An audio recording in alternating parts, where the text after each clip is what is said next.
Hai Bapak Novar, mungkin banyak yang bertanya kenapa kok video saya untuk rata-rata kok jarang jarang ada memperlihatkan badminton yang saya punya gitu ya.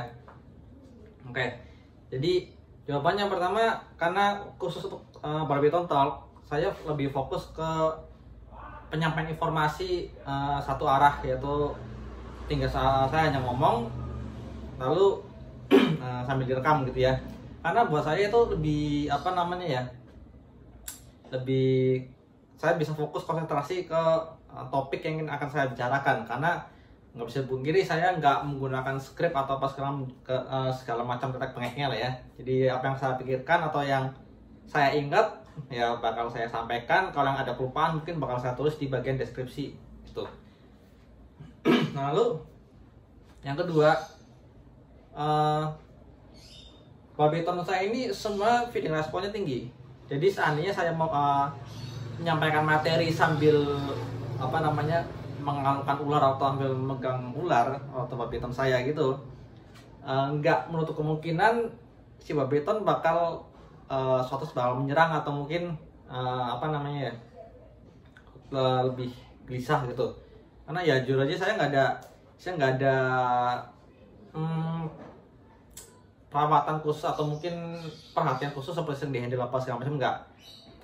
Kalau semua badminton yang ada di sini itu semuanya saya jaga feeding responnya supaya tetap tinggi. Bahkan nggak sedikit kalau misalkan mencium bau red itu mereka ada yang langsung aktif, bahkan belum didekatkan kandang pun mereka ada beberapa yang bisa langsung menyerang dari dalam gitu.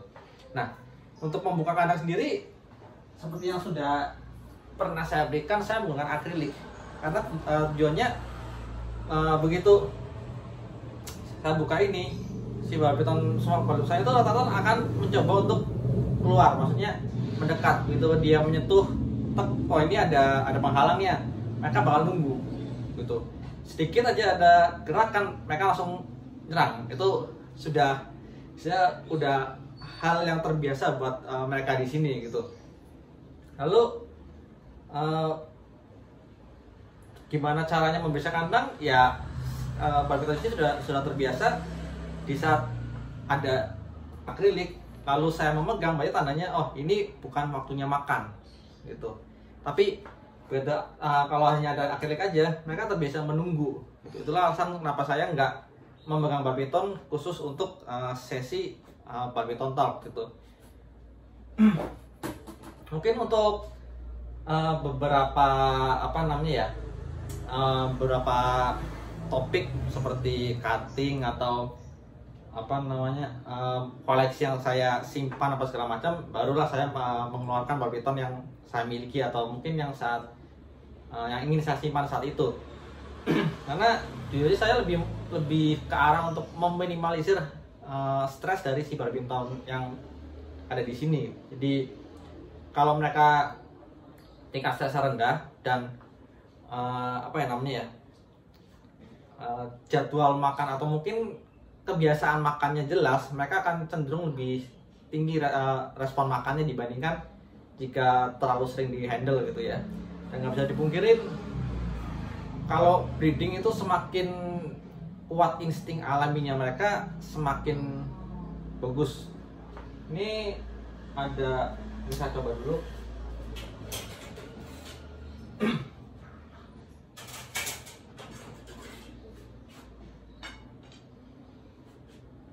Oke, alasan saya menggunakan akrilik dibandingkan hook ya, saya ada hook, cuman saya nggak pernah menggunakan untuk badminton. Paling hooknya saya gunakan kalau misalkan ada tikus yang lagi nyempil, saya cutik-cutik atau dikorek biar keluar gitu. Nah, apa tadi? Aduh, lupakan deh. Ya jadi kalau misalkan saya menggunakan hook, begitu saya buka ada kemungkinan si badminton itu menyerang keluar dan kemungkinan bisa jatuh. Nah, itu hal yang saya tidak inginkan ya. Mungkin walaupun nggak jatuh juga ada bagian badan yang misalnya bagian kepala sampai perutnya sedikit keluar. Nah, itu kalau seandainya saya mendekat, mereka akan menyerang ke arah saya.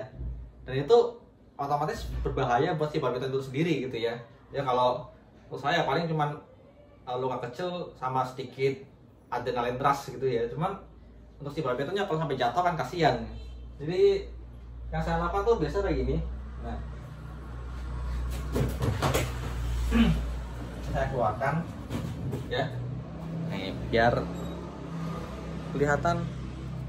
Oke ya, ini seperti ini. Nah ini kebetulan dia lagi mau set, jadi lebih lebih tenang. Biasa kalau misalkan dia aktif itu feeding respon lebih tinggi. Maksudnya kondisi lagi nggak set ya, feeding respon lebih tinggi. Sebentar,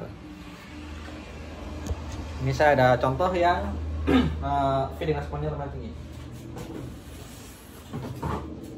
Jadi ini baby hatchling tahun 2020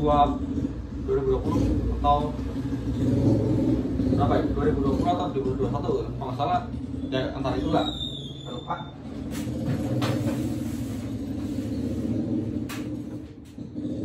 Oke. Ternyata dia lagi mau set juga. Bisa lihat. Dia lagi mau set juga. Ya rata-rata lagi set sih. Itu yang atas lagi aktif. Nanti akan saya coba ya. Karena kalau yang atas harus naik kursi. Saya coba lihat. Jadi kurang lebih kayak gini cara saya membuka kandang supaya menghindari feeding respon yang langsung strike gitu ya.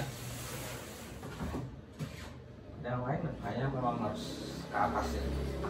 Nah.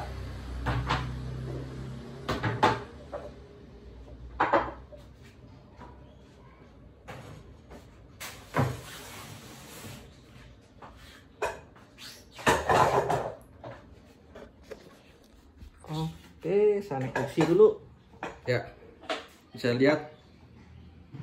Ini pandangan udah nunggu makan.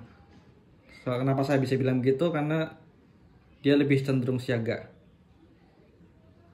Ya, minim gerakan, dia lebih ke arah mantau. Ini kalau saya nggak ada akriliknya, itu udah terbang ini.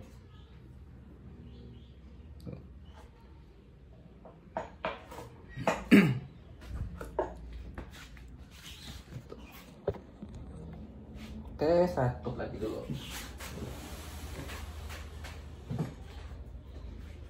Jadi berapa kalau memang kalau lagi mau ganti kulit biasa itu beberapa tetap tenang, minim gerakan. Tapi kalau misalkan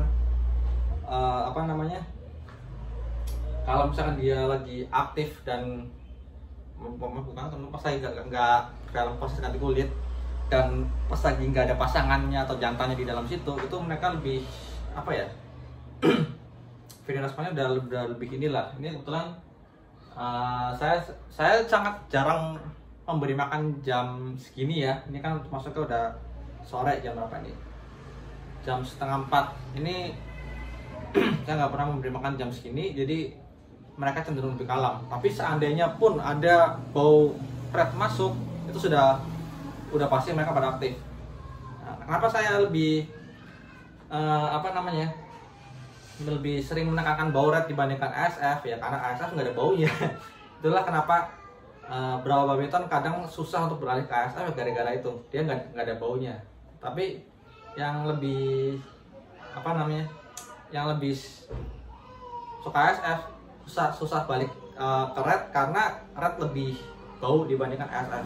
Mungkin sejauh pengamatan saya seperti itu gitu. Jadi ada hal yang nggak suka, ada hal yang disuka oleh badminton itu sendiri. Jadi kita harus paling nggak sedikit paham tentang karakter masing-masing badminton tersebut.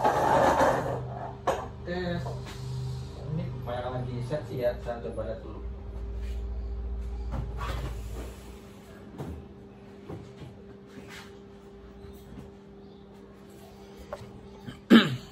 Ya, ini sama kan responnya seperti tadi, dia akan fokus ke arah saya.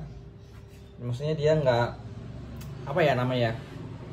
nggak jalan-jalan muter-muter gitu, nggak. Dia akan fokus ke arah saya.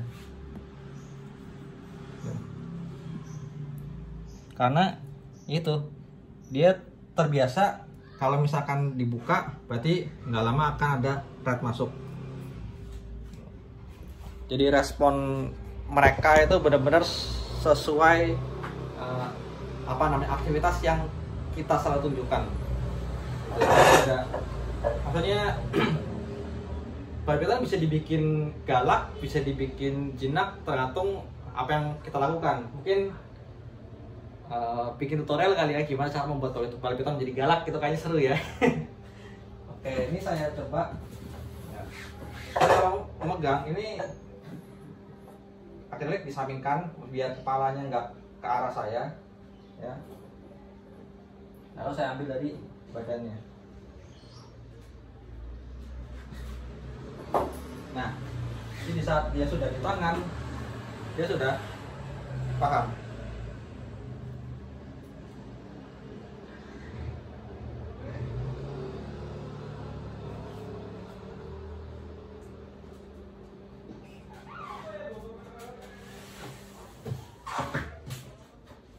Nah, tapi ada berapa kejadian ya lagi dipegang tetap nge-strike gitu. Sebenarnya kalau yang pernah lihat video kolaborasi saya dengan teman saya itu Reptilson dari Purbalingga, dia kena hajar saat lagi megang seperti itu. Karena apa ya? Karena barbitron saya nggak pernah dipegang. Pertama, kedua dia tertarik dengan fokus sumber panas dari smartphone yang sedang digunakan untuk merekam, dan tiba-tiba tangannya dia lewat, otomatis tangannya langsung dihajar. Pertama nyerang kamera, lalu nyerang ke tangan. Emang bisa setinggi itu feeding respon pada barbitron kalau kita ingin, tapi kan rata-rata orang inginnya barbitron tuh jinak, berpegang-pegang gitu ya. Ya nggak ada masalah, karena tujuan tiap orang itu memelihara barbitron beda-beda, dan otomatis perakuannya juga berbeda. Jadi kalau mau dibikin jinak bisa, mau dibikin galak bisa, gitu aja. Ya mungkin gitu aja ocehan untuk video kali ini ya. Jadi menjawab kenapa pada sesi barbitron talk itu saya nggak atau mungkin jarang sekali memperlihatkan barbitron yang saya miliki ya. Paling foto sepintas-pintas bisa digambar gitu ya. Itu mungkin untuk mempermudah aja, tapi untuk rekam langsung buat saya ada topiknya tersendiri nantilah. Karena tujuan dari barbitron talk itu sharing informasi satu arah, sebatas ngobrol, karena ya saya nggak terlalu suka ngomong, tapi kalau misalkan ngomong tentang suatu hal atau topik yang saya paham, saya bisa nggak berhenti. Gitu aja ya. Sekian, sampai jumpa di video berikutnya. Ciao.